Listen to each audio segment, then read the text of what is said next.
Jeff Bezos, Bill Gates अथवा इन्डियामा मुकेश अम्बानी उहाँहरू धनी हुँदा सँगसँगै लाखौँ मान्छे पनि धनी हुन्छन् किनभने उनीहरूको कम्पनीमा सर्वसाधारणको सेयर हुन्छ। धीरुभाइ अम्बानी बिरामी हुँदा मान्छेहरू हवन गरेर पूजा गरेर कामना गरे किनकि धीरुभाइ अम्बानीको स्वास्थ्य खराब हुँदाखेरि त्यहाँको सेयर मार्केटमा गिरावट आएको थियो। नेपालमा चौधरी ग्रुपले प्रवर्तन गरेको मानव वाइवाई चाउचाउमा त्यो वाइवाई चाउचाउ उद्योगको त्यो सेयर सर्वसाधारणको लागि तपाईँले खोल्न के समस्या छ? आज वाइवाई चाउचाउको सेयर मार्केट माथि गयो भनेर बेलुकी मान्छेले नेपाल आइसी बियर खान्छ खुसी। सिजी मात्र एउटा यस्तो ग्रुप होला जसको आजसम्म कुनै पनि कम्पनीमा पब्लिक जाँदाखेरि कसैको पनि एक पैसा डुबेको छैन। उहाँको real time net worth 1.7 billion US dollar भन्छ। त्यो भनेको करिब 2 खर्ब नेपाली रुपियाँ हो। त्यो भनेको हाम्रो देशको करिब विकास बजेट जति हो। यसपालि हाम्रो विकास बजेट 6 महिनामा त्यसलाई पुनर्समीक्षा गरेर 2 खर्ब 83 अर्ब छ हाम्रो विकास बजेट एउटा देशको। झन्डै त्यो सम्पत्ति उहाँसँग छ। उहाँले एक वर्षमा 20 अर्ब रुपियाँ बचत गर्नुहुँदो रहेछ। एक वर्षमा 20 अर्ब रुपियाँ भनेको एक महिनामा 1 अर्ब 66 करोड, एक दिनमा 5 करोड 55 लाख रुपियाँ र एक घन्टामा 23 लाख रुपियाँ। यो कार्यक्रम 45 मिनटको भनिएको छ, अलिकति लम्बियो र 1 घन्टा भयो भने उहाँको 23 लाख रुपियाँ उहाँको पाइन्छ। अब अर्को विरोधाभास के छ भने यही देशमा 18.7% मान्छे गरिबीको रेखामुनि छन् जसले एक दिनमा 1.9 डलर अर्थात् 200 रुपियाँ पनि कमाउँदैनन्, महिनामा 6000 पनि कमाउँदैनन्। उहाँले 1 घन्टामा जति पैसा कमाउनुहुन्छ त्यो उनीहरू जिन्दगीभरि पनि कमाउन सक्दैन। र त्यो अवस्थामा उनीहरूले छोराछोरीलाई कस्तो शिक्षा दिन्छन् होला, कस्तो पोषण दिन्छन् होला, उनीहरूका बाबुआमा बिरामी हुँदा उपचार कसरी गर्छन् होला, त्यो एउटा ठुलो च्यालेन्ज छ। यो उद्योगपति विनोद चौधरीलाई यो प्रश्न सोध्दा अन्याय हुन्थ्यो होला, तर राजनीतिमा आइसक्नु भएको हुनाले तपाईँको राजनीतिले ती उपेक्षित गरिबीको रेखामुनि भएका मान्छेहरूलाई के सम्बोधन गर्छ? हाम्रा राजनीतिक पार्टी राजनीतिक नेताहरू म पनि त्यसको एउटा पार्ट हुनुपर्छ। तपाईँले भने जस्तो यदि त्यो मान्छे भोलिको दिनमा यदि कहिले उद्योग धन्दाको ऊ पनि नगरेको मान्छे उद्योगको कुर्सीमा बस्यो भने, उद्योग मन्त्रीको कुर्सीमा बस्यो भने सबभन्दा पहिला विनोद चौधरीलाई उद्योगको बारेमा प्रवचन दिन्छ। तपाईँ जस्तो उद्यमीले नेपालमा मात्र होइन छिमेकी भारतमा, श्रीलङ्कामा, सिङ्गापुरमा, मलेसियामा, अमेरिकामा, युरोपमा हुँदाहुँदै मालदोभासम्म तपाईँले लगानी गर्नुभएको छ। तपाईँले स्वदेशमा मात्र नभएर विदेशमा लगानी चाहिँ विदेशमा गर्नुपर्ने। अनि तपाईँ त्यो लगानीको अनुगमन गर्न जाँदा त्यही जहाजमा 200 मान्छे नेपालीहरूले काम खोज्न विदेशी जानुपर्ने। एकातिर लगानी पनि जाने, अर्को कुरा श्रम शक्ति पनि विदेश जाने। यो विरोधाभासको अन्त्य कसरी गर्ने? यदि नेस्लेले नेपालमा आएर म्यागी बनाउन सक्छ, बनाउन पाउँछ भने विनोद चौधरीले, सिजीले वाइवाई विश्वको हरेक ठाउँमा किन नबनाउने? चाइनिजहरू त्यो उनीहरूको चाहिँ त्यो रेभोल्युसन पछि बाहिर गएर व्यापार गर्न थाले, वेल्थ क्रिएट गरे। इन्डियन्सहरू चाहिँ प्रोफेसनल डाक्टर, इन्जिनियरहरू बने। त फर्केर जब चाइनामा जो व्यापार गर्ने वातावरण बन्यो, एउटा सिस्टमले काम गर्न थाल्यो, सबभन्दा पहिला चाइनिज फर्किए। भोलि यो नेपाललाई अर्को ठाउँमा पुर्याउने त्यो काम चाहिँ अरू कुनै विदेशीले भन्दा पनि ती नेपाली जसले कि नेपालभन्दा बाहिर सिप अर्न गरिरहेका छन्, नलेज अर्न गरिरहेका छन्, एक्सपिरियन्स अर्न गरिरहेका छन् र क्यापिटल अर्न गरिरहेका छन्, तिनले बनाउने हो यो देश। यहाँका कुराहरू नेताहरूले सुन्छन् कि सुन्दैनन्? यो भिजनको विषयमा नेताहरूसँग लगानीको विषयमा, त्यसको पोलिसीको विषयमा त्यो संवाद हुन्छ कि हुँदैन? र सुन्छन् भने पनि मेरो डाउट के छ भने नेताहरूले सुन्छन् भने पनि यो आधा घन्टा अथवा 1 घन्टा सुन्यो भने पनि त्यसको भाडामा उठाइहाल्छु भनेर सुन्छन् कि जस्तो लाग्छ नेताहरूले। तपाईँले कस्तो पाउनु भएको छ? तपाईँले कुरा सुनिसकेपछि त्यो कार्यान्वयन हुन्छ कि यो सुनिदेऊ, यसको फाइदा त म लिएर जाने छु नि भनेर सुन्छन्। तपाईँ यो देशको मन्त्री हुनुभयो, भोलि प्रधानमन्त्री हुनुभयो भने पनि त्यो सिस्टम परिवर्तन गर्ने के त्यस्तो सूत्र छ तपाईँसँग कि त्यसले अहिले लगानी पनि हुने, रोजगारी पनि हुने र त्यसले धेरै मान्छेलाई समृद्धितर्फ डोर्याउने? त्यो परिवेश बन्ने तपाईँसँग के त्यस्तो आधार छ, एजेन्डा के छ? रिसोर्स मोबिलाइज पैसा भएन, हामीसँग रिसोर्सेस भएन। नेपाल भनेको भनौँ कि हुन त अहिले अलिकति बढाए, अलि त्यहाँनिर डेटको हिसाबले, ऋणको हिसाबले अत्यन्तै अलि लो लेभलमा ऋण लिएको यो मुलुक डेभलपमेन्टको लागि ऋण लिनुपर्छ भन्ने मान्यता छ डेभलपिङ कन्ट्रिजहरू। तर लिने के को लागि? त्यो गर्न सक्ने क्षमता हुनु पऱ्यो, खर्च गर्ने क्षमता हुनु पऱ्यो। र त्यसैले आइडियाजका कमी पनि छैनन्। गर्नु सकिने कुराहरू सजिला कुराहरू, सिम्पल नीतिगत चेन्जेसहरूले यदि आफ्नो व्यक्तिगत स्वार्थ। अर्को कुरो, नेपाली भनेपछि मूलत साधारणतया सबले माया गर्छ, सबले रिस्पेक्ट गर्छ। र तपाईँले यस्ता होनार छोराहरू छन्, उहाँहरूलाई म राजनीतितिर लाग्छु, यो बिजनेस अम्पायर तिनीहरूले चाहिँ सञ्चालन गर भनेर ढुक्कसँग तपाईँले किन भन्न सक्नुभएको छैन? मैले किन भने अघि निर्वाचनसँग मैले क्वेसन सोध्छु भन्नुभएको थियो, आफ्नै जोखिममा सोध्नु होला भन्नुभएको छ उहाँले। यो नयाँ पुस्तालाई तपाईँले हस्तान्तरण किन देशको राजनीतिमा जस्तै तपाईँको बिजनेसमा पनि 100% हस्तान्तरण गर्ने बाटो छ कि छैन? मेरो इन्ट्रेस्ट भनेको अहिलेको लागि मेरो सबभन्दा ठुलो प्राथमिकता राजनीति नै हो। विनोद चौधरी स्वयंले जति धन एकुमुलेट गर्नुभएको छ, त्यो धनलाई कसरी हेर्नुहुन्छ? पैसालाई हेर्ने तपाईँको नजर के हो? एउटा दोस्रो कुरा के भने तपाईँले जुन स्पिडमा पैसा सम्पत्ति कमाउनु भयो, तपाईँले चाहेको बराबर कमाउनु भयो कि भएन? एक बाटो जुनीमा त अझै नपुग्ने रहेछ, चाहिएको जति त एक बाटो जुनीमा नपुग्ने रहेछ भन्ने जस्तो त लाग्दैन? सुरुदेखि नै अलिकति एउटा एम्बिसियस एउटा उद्यमी रहेँ। एउटा साधारण पृष्ठभूमिबाट जन्मनुको बावजुद कहिले पनि लघुताभास रहेन मनमा। सरकारी स्कुलमा पढेँ, सरकारी बसमा चाहिँ स्कुल जान्थेँ, त्यसको बावजुद पनि सपना ठुलै बोकेँ। यो मुलुकको मैले कमै उमेरमा उद्यमी भनौँ न उद्योग र व्यापारको क्षेत्रमा मेरो बुवालाई चाहिँ अलिक उहाँको हेल्थका इस्युजहरू देखिसकेपछि मैले जोइन गर्ने नियत गरेँ। तर मैले त्यही बेला पनि यो देशको सबैले एउटा रेस्पेक्ट गर्ने, ठुलो मात्र होइन, तुलनात्मक रूपमा रिस्पेक्ट गर्ने एउटा चाहिँ रेस्पेक्टेबल एउटा कर्पोरेट एथिक्स भएको एउटा अर्गनाइजेसन बनाउँछु भन्ने सपना हो। तपाईँहरूको शुभकामनाले पुरा पनि हो। त्यो बनाउनका लागि सबभन्दा ठुलो व्यवधान भनौँ वा सपोर्टिङ इनेबलिङ इन्भाइरोमेन्ट बनाउनका लागि आवश्यक कुरो थियो इनेबलिङ सिस्टम, कुनै सिस्टम जसले कि प्रभाव पार्न सकोस्, नीतिलाई प्रभाव पार्न सकोस्, नीतिको कार्यान्वयनलाई प्रभाव पार्न सकोस्।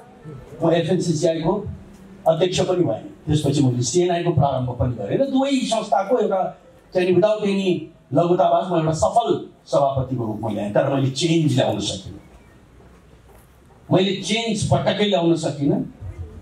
चेन्ज जुन ठाउँमा आउँदो रहेछ भने जहाँ अडियन्स वा त्यो निर्णयकर्ता वा त्यो नीतिकर्ता सेन्सिटिभ होस्, अर्काको कुरोलाई सही रूपले मूल्याङ्कन गरोस् र त्यसलाई सिरियसली ल्याओस्।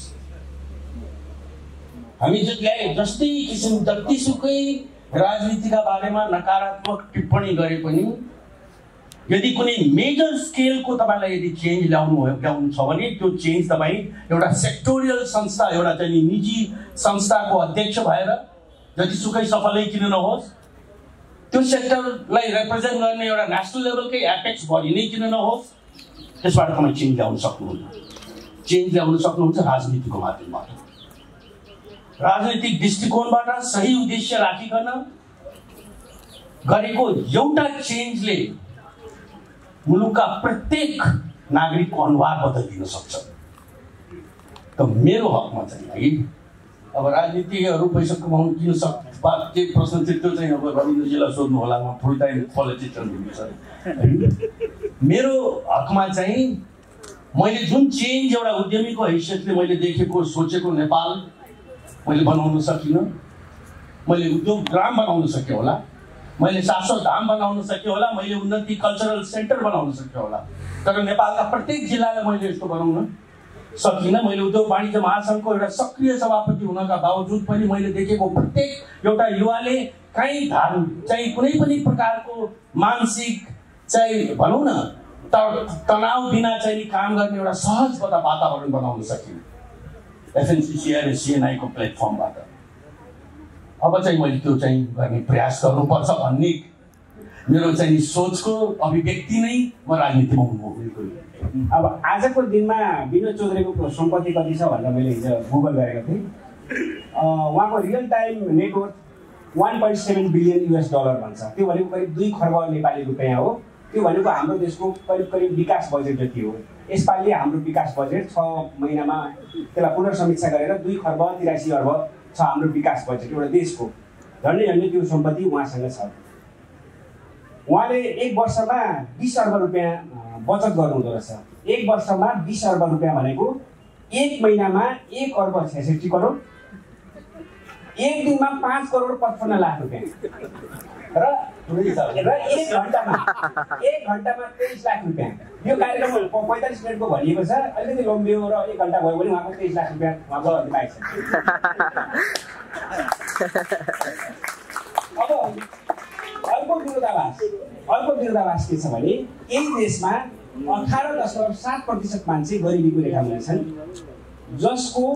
जसले एक दिनमा 1.9 डलर अर्थात् 200 रुपियाँ पनि कमाउँदैनन्, महिनामा 6000 पनि कमाउँदैनन्। उहाँले 1 घन्टामा जति पैसा कमाउनुहुन्छ त्यो उनीहरू जिन्दगीभरि पनि कमाउन सक्दैन।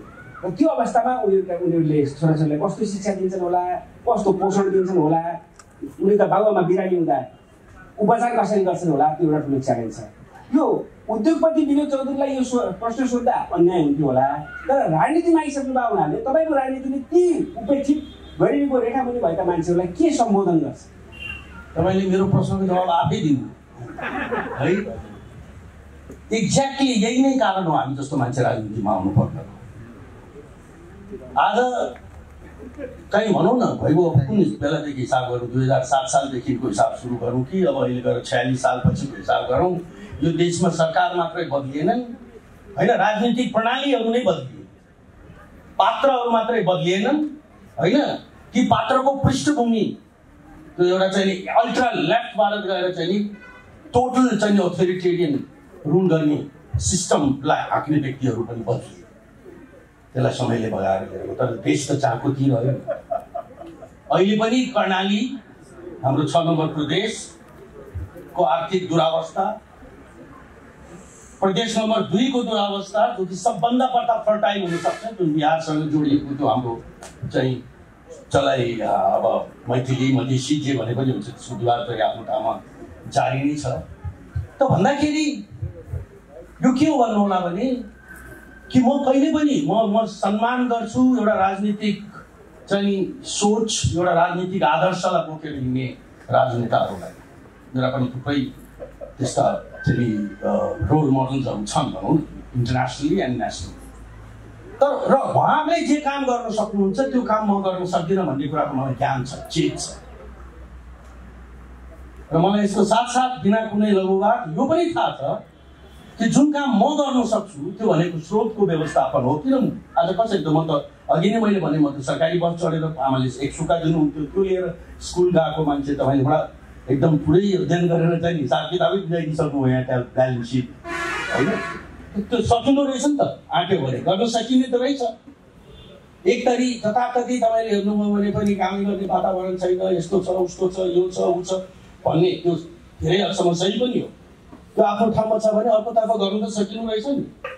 जतिसुकै सङ्घर्ष गर्नु परे तापनि अझै पनि डेलिभरी चाहिँ दिन सकिनु रहेछ। र त्यो डेलिभरी गर्नको लागि सबभन्दा महत्त्वपूर्ण कुरा भनेको रिसोर्सलाई म्यानेज गर्ने होइन। पोलिटिकल एक्टिभिजम एउटा कुरा हो, रिसोर्सको म्यानेजमेन्ट अर्को कुरा हो। यो दुईटाको फ्युजन नभइकन देश बन्दैन भन्ने मेरो मान्यता हो।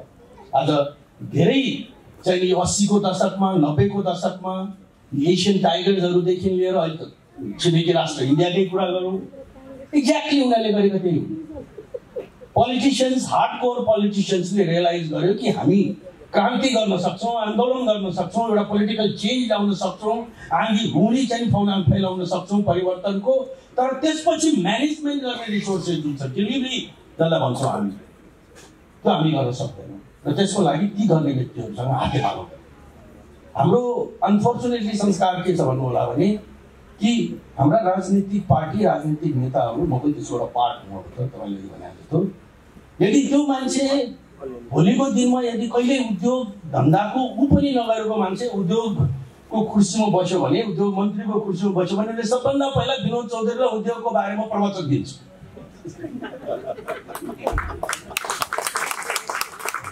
त्यो कुर्सीमा बस्ने बित्तिकै ऊ त्यो विषयको म प्रकाण्ड विद्वान भएँ भन्न थाल्छ। हाम्रो समस्या मान्छेले आफूलाई चिन्नु पर्यो, ग्राउन्ड रियालिटीलाई चिन्नु पर्यो, जसले जे गर्न सक्छ उसलाई चिन्नु पर्यो, अनि त्यसलाई साथमा लिएर हिँड्नु पर्यो। जस्तो नेपालमा मुख्य नीति त राजनीति नै हो संसारभरि। यस्तो अर्को विरोधाभास के छ भने, जस्तो तपाईँ जस्तो उद्यमीले नेपालमा मात्र होइन, छिमेकी भारतमा, श्रीलङ्कामा, सिङ्गापुरमा, मलेसियामा, अमेरिकामा, युरोपमा हुँदाहुँदै मालदोभासम्म तपाईँले लगानी गर्नुभएको छ। तपाईँले यो स्वदेशमा मात्र नभएर विदेशमा लगानी चाहिँ विदेशमा गर्नुपर्ने। अनि तपाईँ त्यो लगानीको अनुगमन गर्न जाँदा त्यही जहाजमा 200 मान्छे नेपालीहरूले काम खोज्न विदेशी जानुपर्ने। एकातिर लगानी पनि जाने, अर्कोतिर श्रम शक्ति पनि विदेश जाने। यो विरोधाभासको अन्त्य कसरी गर्ने? एकदम बहुतै मार्मिक र गम्भीर प्रश्न गर्नुभयो।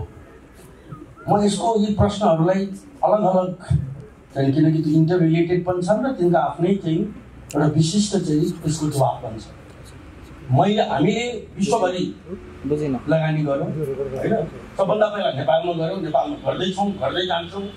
जति कठिन चाहिँ परिस्थिति भने पनि नेपालमै हेडक्वार्टर भएको एउटा बहुराष्ट्रिय कम्पनी निर्माण गर्नुपर्छ भन्ने मान्यताका आधारमा हामीले आफ्नो जर्नी सुरु गऱ्यौँ। र यदि नेस्लेले नेपालमा आएर म्यागी बनाउन सक्छ, बनाउनु पाउँछ भने विनोद चौधरीले, सिजीले, वाइवाई विश्वको हरेक ठाउँमा किन नबनाउने? आज यहाँनिर म्यारियट र ताजका झन्डाहरू होटलमा लट्टाई यदि फैलाउँछन् भने नेपालीको होटलमा दुबईमा नेपालको झन्डा किन नफैलाउने? अघि भर्खर म त्यहाँ बसिरहेको थिएँ सँगै जीवाजी होइन, उहाँको मेरो अत्यन्तै नजिकको मित्र हुनुहुन्छ। उहाँले मलाई दुईवटा कुरा भन्नुभयो कि विनोदजी, मेरो किताबमा तपाईँको रुवान्डाको होटलको प्रकरणको बारेमा मैले लेखेको छु, मैले श्रीलङ्काको होटलको बारेमा प्रकरण लेखेको छु। मैले भने धन्यवाद जीवाजी। एउटा नेपालीको हैसियतले तपाईँले त्यो देख्दाखेरि तपाईँको मनमा जे अनुभूति हो तपाईँले कमसेकम त्यो किताबमा पस्किनु त भयो। त्यही हो एउटा नेसनलिजम भनेको। त्यो नेसनलिजमलाई, क्यापिटलिजमलाई, एन्टरप्रेन्योरसिपलाई, म्यानेजमेन्टलाई, स्किललाई, ट्यालेन्टलाई चाहिँ कुनै पनि जियोग्राफिकल बााउन्ड्रिजमा थुनेर राख्ने चिज होइन, त्यसलाई फैलिन दिनु सक्नु पर्दछ। र त्यो फेरि एकअर्काको सब्स्टिट्युट पनि होइन। तपाईँले बाहिर नगर्नुभयो भने त नेपालमा त्यो क्यापिटल बस्छ भन्ने पनि छैन। आज नेपालभन्दा बाहिर कमसे कम मेरो मान्यता 50 लाखभन्दा बढ्ता नेपाली छन् होइन। र ती 50 लाख नेपाली मध्ये मिनिमम पनि, अब जीवाजीलाई यसको डेटा बेटर थाहा होला, तपाईँले पनि अध्ययन गर्नु होला है। मेरो विचारमा उद्योग, व्यापार, इन्जिनियरिङ, विभिन्न किसिमको प्रोफेसनल एक्सेलेन्ट सर्भिसेसमा लागेका नेपालीहरूको पनि ठुलै तादाद आजकल वर्ल्ड वाइड देखिन थाल्छ। म बाहिर जाँदाखेरि माया गर्छन्, बोलाउँछन् होइन। म उनीहरूलाई चाहिँ त्यो खोक्रो तपाईँहरू तुरन्त फर्केर चाहिँ झिटिवटा बोकेर फर्किनुहोस् भनेर भन्दिनँ। म वेल्थ क्रिएट गर्नुहोस्, आफूलाई बलियो बनाउनुहोस्, आफ्नो पहिचान बनाउनुहोस्। जुन दिन नेपालले तपाईँलाई त्यो वातावरण दिएला, जसरी कि चाइनाले, आज चाइना र भारतको बिचको कुरा गर्ने हो भने चाइनाले $100 बिलियन को FDI foreign direct investment attract गर्छ भने भारतले 10 बिलियन गर्छ। त्यसको कारण के हो भने चाइनिजहरू त्यो उनीहरूको चाहिँ त्यो रेभोल्युसन पछि बाहिर गएर व्यापार गर्न थाले, वेल्थ क्रिएट गरे। इन्डियन्सहरू चाहिँ प्रोफेसनल डाक्टर, इन्जिनियरहरू बने। त फर्केर जब चाइनामा जो व्यापार गर्ने वातावरण बन्यो, एउटा सिस्टमले काम गर्न थाल्यो, सबभन्दा पहिला चाइनिज फर्किए। भोलि यो नेपाललाई अर्को ठाउँमा पुर्याउने त्यो काम चाहिँ अरू कुनै विदेशीले भन्दा पनि ती नेपाली जसले कि नेपालभन्दा बाहिर सिप अर्न गरिरहेका छन्, नलेज अर्न गरिरहेका छन्, एक्सपिरियन्स अर्न गरिरहेका छन् र क्यापिटल अर्न गरिरहेका छन्, तिनले बनाउने हो यो देश। मैले त भोटरसम्म उनीहरूलाई बनाउनु पर्छ भनेर भनेको। म सम्झिन्छु अहिलेसम्म Jivaji, I think you were also there, New जर्सीमा तपाईँहरूको कार्यक्रम थियो, सुभाषजी त्यहाँनिर, he was the chief guest. र त्यो बेलामा चाहिँ एक किसिमको कस्तो किसिमको चाहिँ त्यहाँ चर्चा चलिरहेको थियो भने गैर राजनीतिक शक्ति बिनाको, राजनीतिक चाहिँ के अरे पावर बिनाको नागरिकता दिने नेपाली नन रेजिडेन्ट नेपालीलाई मैले त्यही मञ्चमा मैले प्रश्न उठाएँ, तपाईँले कसरी यो कुरा मान्न सक्नुहुन्छ? जो सबभन्दा बढ्ता अलिकति बुझेको छ, देखेको छ, अलिकति चाहिँ श्रमको मर्म बुझेको छ, दुःख गरेको छ, दुःख गरेर अरू देशहरू कसरी चलेका छन् उनले चाहिँ गतिलो नेता छान्न नपाउने, उनीहरूलाई भोटिङको पावर दिँदाखेरि चाहिँ देशै डुब्ने होइन, गरी खाने भन्दा पनि ठगी खाने र मागी खाने संस्कारमा लाग्ने मान्छेहरू चाहिँ भोटर्सको बजारमा सबभन्दा अग्रगम पङ्क्तिमा हुने, त्यसले त चेन्ज आउँदैन। त म क्लियरली नेपाली प्रत्येक नेपाली उद्यमी बन्नुपर्छ भन्ने मानसिकता राख्छु। उद्यम भन्दाखेरि खालि कुली चाउचाउनै बनाउनुपर्छ भन्ने छैन, सानोतिनो व्यवसाय गरे पनि गर्नुपर्दछ। त्यसैको लागि अहिले गरी खाने भन्ने एउटा ठुलो अभियान हामी बोकेर हिँडिरहेका छौँ। विभिन्न प्रकारका यस्ता योजनाहरू चाहिँ सरकारबाट पस्किए तर चेन्ज आएन, किनकि त्यस दुईटाको बिचको ब्रिजको खाँचो छ। तपाईँले मलाई मौका दिइहाल्नु हो, मैले पनि अहिले प्रचार गरिहाल्नु है। यो गरी खाने अभियान भने यो गरी खाने अभियान भनेकै यही हो कि आज क्यापिटल लिएर यदि ब्याङ्क बसेको छ र कुनै एउटा भाइले चाहिँ म 15 लाख रुपियाँ खर्च गरेर एउटा म योजना म गर्न सक्छु, अहिले पढेको पनि छ, इन्टरनेटको जमाना छ, उसले सबै कुरा देखाएको छ, बुझाएको छ, स्टार्टअप भन्नुहोस् जेसुकै भन्नुहोस् भने कोही त चाहिँ त्यसलाई ब्रिजिङ गरिदिनु पऱ्यो नि होइन। हामी एकदमै उत्साहित पनि छौँ र हामी यो चाहिँ लगाइलाई अगाडि बढाउँदै जानेछौँ। र त्यसैले यी जुन अहिले 50 तपाईँले अहिले भन्नुभयो 50औं लाख नेपाली बाहिर गएका छन्, त्यसलाई चेन्ज ल्याउने हो भने त्यो जाने नीतिलाई रोक्ने हो भने दुईटै फ्रन्टमा एउटा गर्न सकिने कामलाई पनि गर्न सक्ने वातावरण बनाइदिनु पर्यो।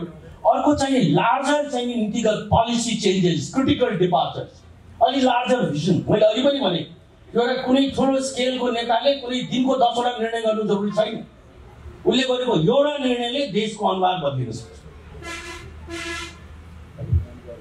जस्तो आर्थिक अगुवाहरू उद्यमीहरू धनी हुँदा कुनै एउटा व्यक्ति र परिवारलाई मात्र होइन समाजलाई पनि धनी बनाएर लाग्छ। जेफ बेजोस, बिल गेट्स अथवा इन्डियामा मुकेश अम्बानी उहाँहरू धनी हुँदा सँगसँगै लाखौँ मान्छे पनि धनी हुन्छ, किनभने उनीहरूको कम्पनीमा सर्वसाधारणको सेयर हुन्छ। धीरुभाइ अम्बानी बिरामी हुँदा मान्छेहरू हवन गरेर पूजा गरेर कामना गरे, किनकि धीरुभाइ अम्बानीको स्वास्थ्य खराब हुँदाखेरि त्यहाँको सेयर मार्केटमा गिरावट आएको थियो। नेपालमा चौधरी ग्रुपले प्रवर्तन गरेको मानौ वाइवाई चाउचाउमा, त्यो वाइवाई चाउचाउ उद्योगको त्यो सेयर सर्वसाधारणको लागि तपाईँले खोल्न के समस्या छ? आज वाइवाई चाउचाउको सेयर मार्केट माथि गयो भनेर बेलुकी मान्छेले नेपाल आइसी बियर खान्छ खुसी।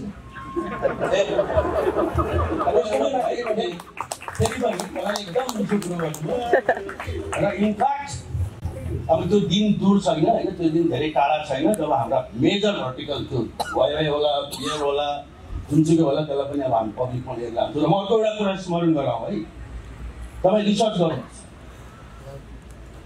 सिजी मात्र एउटा यस्तो ग्रुप होला जसको आजसम्म कुनै पनि कम्पनीमा पब्लिक जाँदाखेरि कसैको पनि 1 पैसा डुबेको छैन।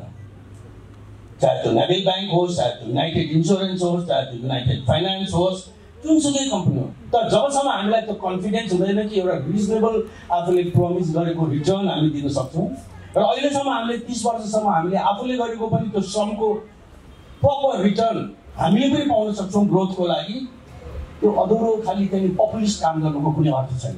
तर अब चाहिँ वातावरण बदलिँदैछ। अहिले चाहिँ यो स्टक चाहिँ सेयरको बजारमा, किनकि त्योभन्दा ठुलो धीरुभाइ अम्बानीको तपाईँले प्रसङ्गको कुरा गर्नुभयो। धीरुभाइ अम्बानीले त आफ्नो एजिएमै फुटबलको स्टेडियममा गर्थे, क्रिकेटको स्टेडियममा गर्थे। उनले आफ्नो ब्याङ्कहरूसँग बाँकीको डिपेन्डेन्सलाई नै क्लियर गर्थे। जनताले उसलाई पत्याएका थिए, माया गर्थे। उनले इन्भेस्टमेन्ट गर्नका लागि प्रोजेक्ट अगाडि सारेपछि आँखा चिमेर जनताले त्यहाँनिर लगानी गर्थे, उसलाई ब्याङ्कको आवश्यकतै पर्ने थियो। त्यो किसिमको रेपुटेसन, त्यो किसिमको अनर, त्यो किसिमको विश्वास इन्भेस्टर्सका माझमा पनि जमाउन सक्नु पर्दछ र त्यो स्केलको काम पनि गर्नुपर्दछ भन्ने हाम्रो मान्यता हो। हामी त्यो बाटोमा निरन्तर अगाडि बढिरहेका छौँ। हजुर, जस्तो अर्को के हुन्छ भने अब उद्यमीहरूसँग समाजको स्वाभाविक रूपमै अपेक्षा के हुन्छ भने सिएसआरमा त्यो समाजको कल्याणमा उद्योगपतिहरूले कति लगानी गर्छन् भन्ने समाजले अब्जर्भ गरिरहेको हुन्छ। हाम्रोमा एउटा गुनासो के छ भने फिलान्थ्रोपीमा चाहिँ 10 रुपियाँ खर्च गर्यो भने त्यसको प्रचारमा 20 रुपियाँ खर्च गर्ने त्यो प्रवृत्ति छ। खास समाजको उत्थानमा फिलान्थ्रोपीको कोर्स होस् अथवा CSRको कोर्स होस् त्यो प्रयोग भएको छैन भन्ने गुनासो छ। तपाईँले यसलाई कसरी सम्बोधन गर्नुहुन्छ? एउटा त के भने अब यो हामीले आफ्नो CSRको बखान यो मञ्चमा आएर बसेर गर्नुको पनि अर्थ छैन। जनताले हेर्नु, कुकुरले हेर्नु। हामीलाई लाग्छ कि अलि पनि हाम्रो यो कार्यक्रमको सुरुवातमा पनि उहाँले देखिरहेको छ 25 वर्षको हाम्रो फाउन्डेसनको यात्राको चर्चा गरे होइन। आज चाहिँ विभिन्न चाहिँ पाथ ब्रेकिङ चेन्जेसहरू ल्याउनका लागि हामी नयाँ इनिसिएटिभहरू गर्नुपर्छ भन्ने त हाम्रो मान्यता हो। अलिकति मिडिया पनि यसतर्फ अलिकति मोर रिस्पोन्सिबल हुनु पऱ्यो। खास गरिकन तपाईँहरू जस्तो अलिकति लेखाजोखा गर्नु पऱ्यो। बिर्सिनु भएन है। 2015 साल 2015को अर्थक्वेकलाई बिर्सिनु भएन। कोभिड पछिको चाहिँ भेन्टिलेटर र चाहिँ PPE को कथाहरूलाई बिर्सिनु भएन। विभिन्न प्रकारका चाहिँ जुन मोस्ट क्रिटिकल फेजमा कन्ट्री गुजिरहेको बेलामा कुन ग्रुपको कुन मानिसहरू साधन स्रोत व्यक्तिगत म्यानेजमेन्ट हर दृष्टिकोणबाट जनताका साथमा सबभन्दा पहिला उभिए भन्ने कुरालाई पनि बिर्सिनु भएन। र खालि कुनै घटनालाई रिपोर्टिङ गर्नुको सट्टा अलिकति त्यो पछाडि लुकेको त्यसले के हुन्छ भन्नु होला भने खालि गफ बजाएर चाहिँ CSRको नाममा काम गर्नेहरूको बिचमा र रियली एउटा लङ रनमा एउटा ठुलो चेन्ज ल्याउनका लागि काम गर्नेहरूको बिचमा समाजले कष्टसँग त्यसलाई हेर्न सक्ने परिस्थिति चाहिँ एउटा रेस्पोन्सिबल जर्नलिस्टहरूले बनाइदिनु पर्छ कि यो एउटा अलिकति सेन्सिटिभ विषय पनि हो। आफैले गरी धेरै कुरा गर्नु राम्रो पनि देख्छ।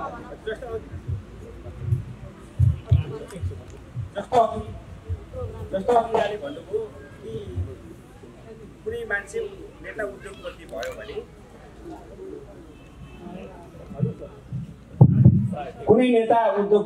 भने उसको पहिलो कामै के हो भने उद्यमीहरूलाई बोलाएर उद्योगको विषयमा प्रवचन गर्छ।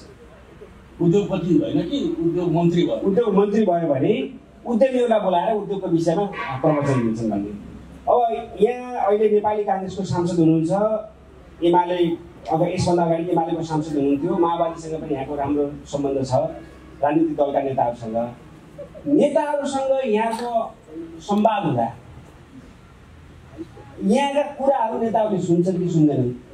यो भिजनको विषयमा नेताहरूसँग लगानीको विषयमा त्यसको पोलिसीको विषयमा त्यो संवाद हुन्छ कि हुँदैन? र सुन्छन् भने पनि मेरो डाउट के छ भने नेताहरूले सुन्छन् भने पनि यो आधा घन्टा अथवा 1 घन्टा सुन्यो भने पनि त्यसको भाडा म उठाइहाल्छु भनेर सुन्छन् कि जस्तो लाग्छ नेताहरूले। तपाईँले कस्तो पाउनु भएको छ? तपाईँले कुरा सुनिसकेपछि त्यो कार्यान्वयन हुन्छ कि यो सुनिदेऊ यसको फाइदा त म लिएर जाने छु भनेर सुन्छन्? बडा तपाईँ सेन्सिटिभ प्रश्न पाउनुभयो र मैले जवाब दिनैपर्छ। नेपालमा कहिले पनि नेपालको आर्थिक विकासका मुद्दाहरूले नेपालको राजनीतिलाई निर्देशित गरेन। त्यस अर्थमा उद्योगपतिहरूको जमातको अगाडि नेताहरूले बोल्ने भाषण र त्यही भाषण चाहिँ एउटा अरू विभिन्न किसिमका forum including labour union including उनीहरूका इन्टरनल क्याडर्सको बिचमा totally completely different opposite diagonally opposite चाहिँ कुरा हुन्छ। किन उहाँको मानसिकता नै कस्तो छ भन्नु होला भने उहाँ भन्दाखेरि अपवाद नलागोस्, केही अपवादहरू के पाप नलागोस्, केही अपवादहरू पनि छन्, हरेक पार्टीमा छन् नभएका जसको दृष्टिकोण अलिकति फराकिलो छ, अलिकति वस्तुपरक कुरा गर्छन्, तर बाई एन्ड लार्ज अडियन्स अनुसारको कुरा गर्छन्। अब म जस्तो मान्छे वा एउटा हाम्रो जस्तो स्केलको ग्रुपको चाहिँ एउटा उद्यमीको अगाडि त उनीहरूले जबरजस्ती पनि मेरो खोज्नु सुन्नै पर्यो।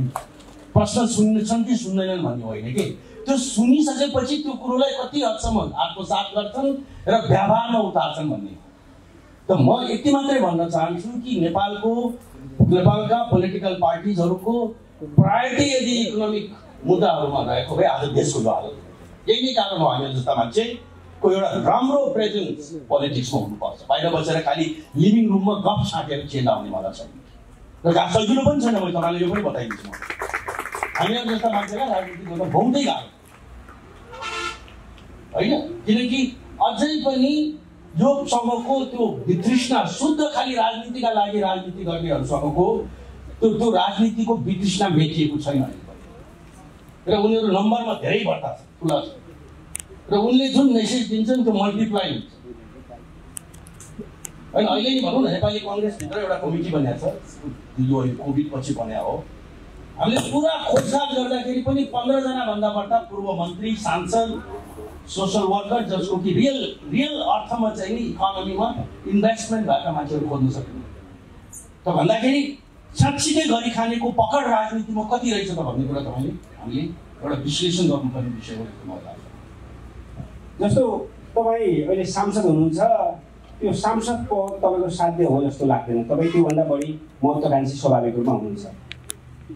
तपाईँ यो देशको मन्त्री हुनुभयो, भोलि प्रधानमन्त्री हुनुभयो भने पनि त्यो सिस्टम परिवर्तन गर्ने के त्यस्तो सूत्र छ तपाईँसँग कि त्यसले अहिले लगानी पनि हुने, रोजगारी पनि हुने र त्यसले धेरै मान्छेलाई समृद्धितर्फ डोर्याउने त्यो परिवेश बन्ने तपाईँसँग के त्यस्तो आधार छ, एजेन्डा के छ? यो त हेर्नुहोस्, यस्तो किसिमको फर्ममा मैले अहिले आफैले कसरी देश बनाउँछु भन्ने फर्मुला र त्यसको फेरि पेश गर्दाखेरि पनि त्यसको अलगै अर्थ लाग्ला है। मान्छेले त्यो हेर्दाखेरि एउटा सबभन्दा ठुलो कुरा भने उसको आफ्नो आत्मविश्वास हो, आफ्नो सोच हो, उसको ट्र्याक रेकर्ड हो। होइन, मेरो चाहिँ आफ्नो विभिन्न ठाउँमा बसेँ, भित्रबाट हेरेँ, बाहिरबाट हेरेँ, उद्यमीको हैसियतले हेरेँ, एउटा उपभोक्ताको हैसियतले हेरेँ, विभिन्न सङ्घ संस्थाको लिडरको हैसियतले हेरेँ। यो देश बनाउन गाह्रो छैन। प्रकृतिले यो देशलाई जुन हदसम्मको जति रिसोर्सेसहरू दिएकी छ र पिपुलको पनि कुरा गर्नुहुन्छ भने नेपालीहरूले विश्वभरि सक्सेसफुल्ली विभिन्न किसिमका चाहिँ एन्टरप्राइजेसहरू सञ्चालन गर्नुहुन्छ। मैले किन विश्वभरिको इक्जाम्पल दिएँ भन्नु होला भने कि नेपाली विश्वको बजारमा समेत कम्पिट गर्न सक्छ, उसको ट्यालेन्ट, उसको स्किल, उसको हार्ड वर्किङ अप्रोच। होइन, यो दुईटा चिजलाई हामीले यहाँनिर त्यसलाई मिल्ने वातावरण बनाइदिन सक्यो भने त्यसै के गर्नु पर्छ। फेरि नेपाल त्यति ठुलो मुलुक पनि हो। नेपालको समस्या भने पैसा फेरि के अरे रिसोर्सेस अर्न गर्ने होइन, रिसोर्स खर्च गर्ने हो। यस्तो सायद कुनै विरलै यस्तो मुलुक होला जहाँ कि डेभलपमेन्टको लागि छुट्याएको बजेटको 15% भन्दा बढ्दा पैसा पनि खर्च गर्न सक्दैनौँ। रिसोर्स मोबिलाइज पैसा भएन, हामीसँग रिसोर्सेस भएन। नेपाल भनेको भनौँ कि हुन त अहिले अलिकति बढाए, अलि कहीँ डेटको हिसाबले, ऋणको हिसाबले अत्यन्तै अलि लो लेभलमा ऋण लिएको यो मुलुक हो। डेभलपमेन्टको लागि ऋण लिनुपर्छ भन्ने मान्यता छ डेभलपिङ कन्ट्रिजहरू। तर लिने के को लागि? त्यो गर्न सक्ने क्षमता हुनु पऱ्यो, खर्च गर्ने क्षमता हुनु पऱ्यो। र त्यसैले आइडियाजका कमी पनि छैनन्। गर्नु सकिने कुराहरू सजिला कुराहरू, सिम्पल नीतिगत चेन्जेसहरूले यदि आफ्नो व्यक्तिगत स्वार्थ होइन, म जहिले पनि चर्चा गर्ने गर्छु कि किन डेभलपमेन्ट चाहिँ गर्दाखेरि डेभलपमेन्ट किन हुँदैन, काम गर्ने वातावरण किन सहज बन्दैन, किन उद्यमी व्यवसायहरू जहिले पनि कुनै पनि फिल्डका प्रोफेसनल्सहरू कम्प्लेन गर्छन्, डक्टर कम्प्लेन गर्छन्। होइन, भर्खर म नाम लिन चाहन्न, हाम्रै माझमा हुनुहुन्छ। अनि म बाहिर इन्फर्मली कुरा गर्दाखेरि एउटा हस्पिटलमा उहाँ ठुलो झन् विश्वमा एउटा सक्सेसफुल प्र्याक्टिस छोडेर आउनुभयो, किडनीदेखि लिभरसम्मको ट्रान्सप्लान्ट सुरु गर्नुभयो। त्यो स्केलको हस्पिटलमा सिस्टम बनाउनु भयो। सबभन्दा पहिला उसलाई नै सिकाएको गर्नु।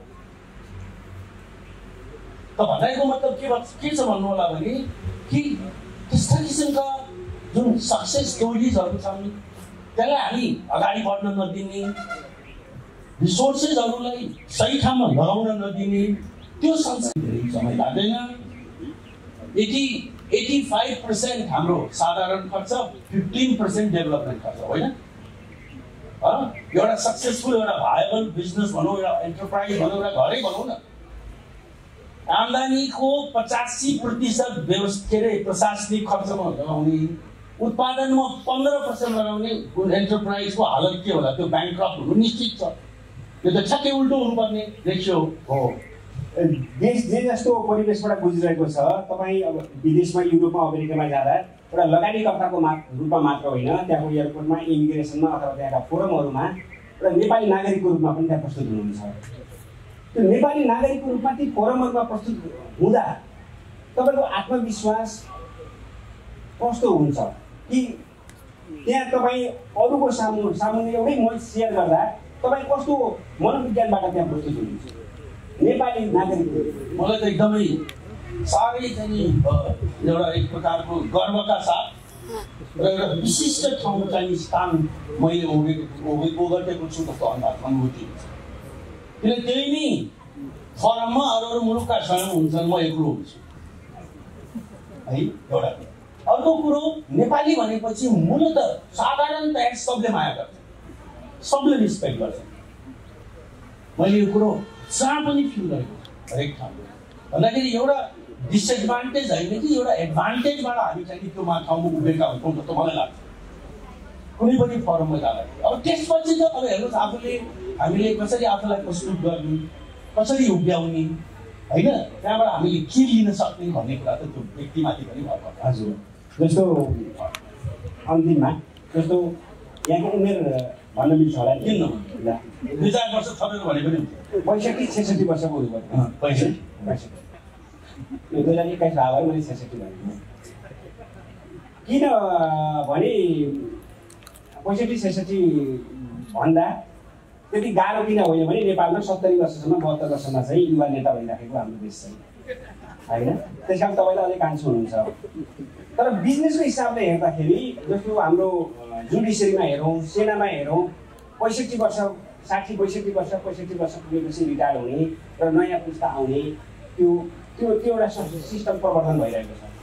मैले यहाँलाई सोधेँ कि चौधरी ग्रुपलाई जुन ठाउँमा जुन हाइटमा पुर्याउनु हो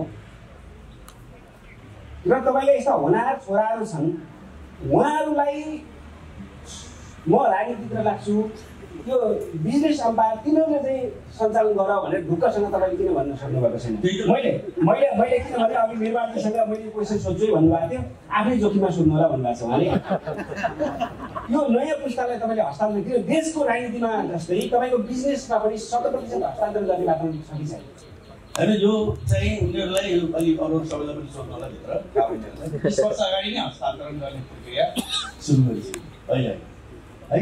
तर यो एउटा कस्तो प्रक्रिया रहेछ भन्नु होला भने कि त्यो कहिले पनि एन्ड चाहिँ नहुने रहेछ कि त्यो किनकि यो यति जटिल प्रक्रिया रहेछ कि यो नयाँ चुनौतीहरू, नयाँ समस्याहरू, नयाँ अवसरहरू थपिँदै जाने होइन। र उनीहरूले पनि अब यो फ्री एडभाइस पाउने ठाउँ पाइरहेको छ सजिलोसँग है, किन छोड्ने होइन। एउटा सानो कुरामा त गण्डगरी भएन भन्छन्। तर मेरो इन्ट्रेस्ट भनेको अहिलेको लागि मेरो सबभन्दा ठुलो प्राथमिकता राजनीति नै हो। राजनीतिको माध्यमबाट नै मैले ती सबै मेरा चाहिँ मेरो त क्षेत्र पनि हो होइन। म यो क्षेत्रमा बसेर यो कुरा भन्न पाउनु मेरो लागि सौभाग्य हो है। मैले आफूले छानेको, रोजेको, मलाई सबैले माया गरेको हो भनिहाल्नु। म मेरो किताबको लन्चिङको बेला हाम्रो चाहिँ यस्ता किसिमका होइन भोलिको फ्युचरका बारेमा हाम्रो छलफल भएको थियो कि रोचक कुराहरू भएको थियो। त म आफूले सकेसम्म हदैसम्म यो चेन्जको लागि यो पद भन्ने इम्पोर्टेन्ट छैन, अत्यन्त गाह्रो छ मैले मानेको छु। र एज भन्ने कुरा पनि एउटा चाहिँ यो रिलेटिभ कुरा हो। एज भनेको यसलाई चाहिँ कुन रूपबाट हेर्नुपर्छ भन्ने मलाई लाग्छ भन्नु होला भने कि त्यो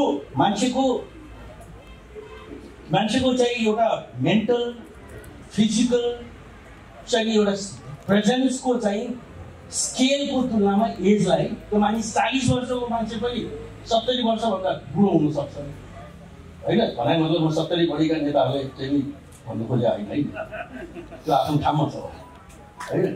एज भने चाहिँ नि आफ्नो ठाउँमा छ। मानिसले मेन्टली फिजिकली चाहिँ आफ्नो दृष्टिकोणबाट कसरी कुन हदसम्म तपाईँले ड्राइभ गर्न सक्नुहुन्छ सिस्टमलाई भन्ने कुरा हो।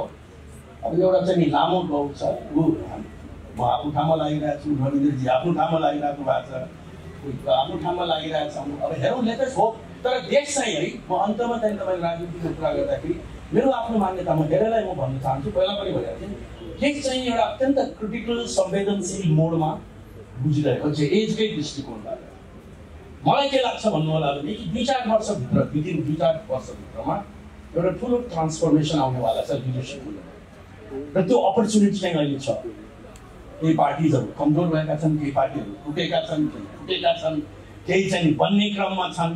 तपाईँलाई यही नै अपर्च्युनिटी हो। अहिले केही गर्छु भन्ने भावना भएका मान्छेहरू फेन्समा बस्ने होइन, एन्टर गर्नुपर्दछ, चेन्ज ल्याउनु सक्नुपर्दछ र ताकि नेक्स्ट जेनेरेसनले फेरि यही प्रश्न गर्ने वातावरण नरहोस्। हजुर, अब यो कार्यक्रमलाई बिट मार्छौँ। बिट चाहिँ अलिकति फिनिसिङ सहित मारौँ जस्तो लाग्यो। त्यसको लागि तपाईँसँग यति धेरै कुरा गरिसकेपछि स्वाभाविक रूपमा दुईवटा जिज्ञासा आयो। विनोद चौधरी स्वयंले जति धन एकुमुलेट गर्नुभएको छ त्यो धनलाई कसरी हेर्नुहुन्छ? पैसालाई हेर्ने तपाईँको नजर के हो? एउटा। दोस्रो कुरा के भने तपाईँले जुन स्पिडमा पैसा सम्पत्ति कमाउनु भयो, तपाईँले चाहेको बराबर कमाउनु भयो कि भएन? एक बाटो जुनीमा त अझै नपुग्ने रहेछ, चाहिएको जति त एक बाटो जुनीमा नपुग्ने रहेछ भन्ने जस्तो त लाग्दैन? तपाईँको हेर्ने दृष्टिकोणै उल्टो हो कि। मैले कहिले पनि पैसा काउन्ट गर्दिनँ। पैसा भनेको मेरो लागि केवल एउटा साधन हो, साध्य भयो। फ्युल त चाहियो नि गाडी चलाउनलाई, लिएर जानलाई।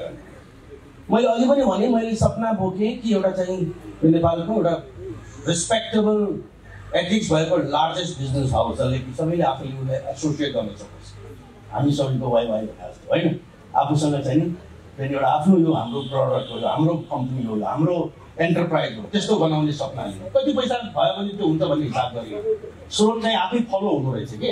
त्यसपछि नेपालको पहिलो बहुराष्ट्रिय कम्पनी बनाउँछु भनेर मैले एउटा सपना लिएँ। त्यसको लागि पनि क्यापिटल त चाहियो नि, फ्युल त चाहियो नि। त अहिले पनि म के भन्छु भने पैसा भनेको एउटा नम्बर हो। अस्ति पनि हालसालै मैले ठाउँमा भने यो नम्बर हो, यसको मात्रै, यसको आफैमा कुनै अर्थ छैन। एउटा सर्टन लेभलमा आफूलाई चाहिने भौतिक सुविधाको लागि पैसा चाहियो नै, तर त्यसपछि भनेको चाहिँ यो साधन बाहेक केही पनि होइन, एउटा नम्बर हो। कति यसलाई अब कसैको सपना नै बढाउँदै जान्छु, यति र तपाईँहरूले पनि यसको प्रश्न गर्दा यसरी गर्दै भेट्नुहुन्छ कि तपाईँले कुन स्केलको चाहिँ कतिवटा एन्टरप्राइजेसहरू क्रिएट गर्नुभयो, कतिवटा भर्टिकल्सहरू क्रिएट गर्नुभयो, भोलिको दिनमा कहाँ भएको देख्न चाहनुहुन्छ? म त के देख्न चाहन्छु भन्नु होला। कति पैसा भएको तपाईँले कति भन्यो भने 1.7 बिलियन। त्यो 1.7 बिलियन 10 बिलियन भएको हेर्ने भइसक्यो भने मेरो इच्छा होइन। एउटा नेपाली 1400 नम्बरमा छ भने त्यो 1 नम्बरमा भएको यिनीहरूले गरोस् न। तपाईँले भन्नुभयो त सेकेन्ड जेनेरेसनको मान्छे थप्ने हो नि त। त्यो ठाउँमा पुरा उसले नसके उसको छोरा नातिले पुऱ्याउला। त्यो सपना त लिनु पर्यो नि। किनकि कुनै पनि एउटा एन्टरप्राइज जसको तपाईँले पब्लिक पार्टिसिपेसनको कुरा गरिराख्नु भएको छ, पिपुलसँगको फ्युचरसँग गाँसिएको कुरा गरिराख्नु भएको छ, त्यसको एउटा जिम्मेदारी हुन्छ। त्यो भनेको एउटा रिलेको रेस जस्तो। रिलेको रेसमा चाहिँ त्यो ब्याटिङ चाहिँ मैले जस्तै उसलाई ह्यान्डओभर गरेँ, उसले त्यो आफ्नो नेक्स्ट जेनेरेसनलाई त्योभन्दा स्ट्रङ, त्योभन्दा बेटर ढङ्गले ह्यान्डओभर गर्न सक्नुपर्छ। त्यो उसको जिम्मेवारी। धन्यवाद। विनोद चौधरीले निर्वाण चौधरीलाई मात्र होइन, त्यो पुस्तकका धेरै युवालाई एउटा चुनौती दिनुभएको छ। वास्तवमा एउटा यहाँले जुन आफ्ना दृष्टिकोण राखिदिनु भयो र यहाँहरूले सुनिदिनु भयो, यसको लागि धेरै धेरै धन्यवाद। र हामी यो कार्यक्रमलाई यही समापन गर्दछौँ। धन्यवाद।